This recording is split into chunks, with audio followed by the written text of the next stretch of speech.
মাদ্ৰাছৰ ছাত্ৰীৰ সন্মুখত হাৰি গ'ল মুখ্যমন্ত্ৰীৰ চৰকাৰী স্কুল। মেট্ৰিক পৰীক্ষাত মাদ্ৰাছৰ ছাত্ৰীৰ সন্মুখত লজ্জিত বহু চৰকাৰী স্কুলৰ ছাত্ৰ ছাত্ৰী। বুৰ্খাক তুচ্ছ তাচ্ছিল্য কৰাসকলে আজি উত্তৰ দিব মেট্ৰিক পৰীক্ষাত বুৰ্খা পিন্ধা মাদ্ৰাছাৰ ছাত্ৰীৰ লগত নোৱাৰিলে স্কুলৰ ছাত্ৰ ছাত্ৰীয়ে। এজন মুছলমান হিচাপে মাদ্ৰাছাৰ এই সফলতাত আপুনি গৌৰৱ অনুভৱ কৰিব। ভিডিঅ'টো শ্বেয়াৰ কৰি সমগ্ৰ ৰাজ্যত ভাইৰেল কৰাৰ দায়িত্ব আপোনালোকৰ। 100% ফলাফলেৰে উজলিল দক্ষিণ পলাশজুৰি ৰাবিয়া ইছলামিয়া টাইটেল বানাত মাদ্ৰাছা। হাইস্কুল শিক্ষান্ত পৰীক্ষাৰ ফলাফলত 100% উত্তীৰ্ণৰে উজলিল মৰিগাঁও জিলাৰ মৈৰাবাৰীৰ দক্ষিণ পলাশজুৰি ৰাবিয়া ইছলামিয়া টাইটেল বানাত মাদ্ৰাছা।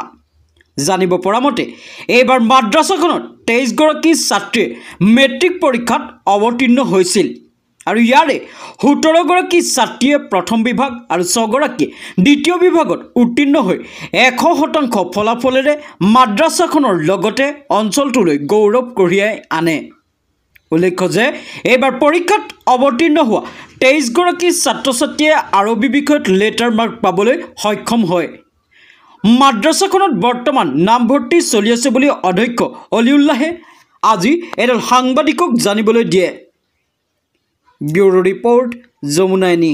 হয়, আজি যেহেতু ৰিজাল্টখন প্ৰায় নতুন আনন্দিত হৈছোঁ আৰু আমাৰ 23জনী ছাত্ৰীয়ে পৰীক্ষা দিছিলে, তাৰে ভিতৰত 17জনীয়ে ফাৰ্ষ্ট ডিভিজন পাইছে আৰু বাকী কেইজনীয়ে ছেকেণ্ড ডিভিজন পাইছে।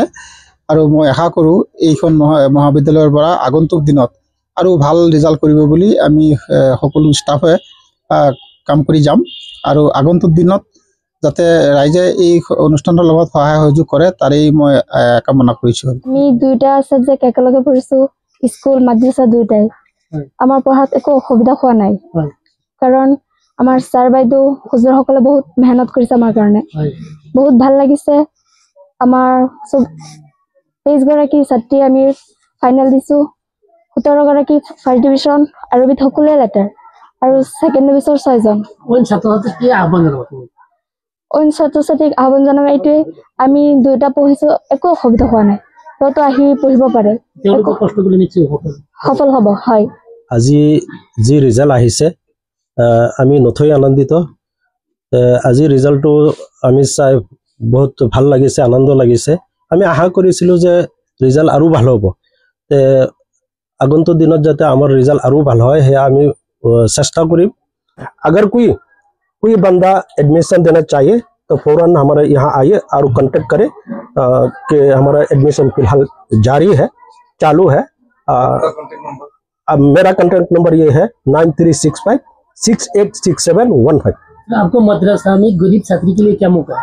हाँ, जो मतलब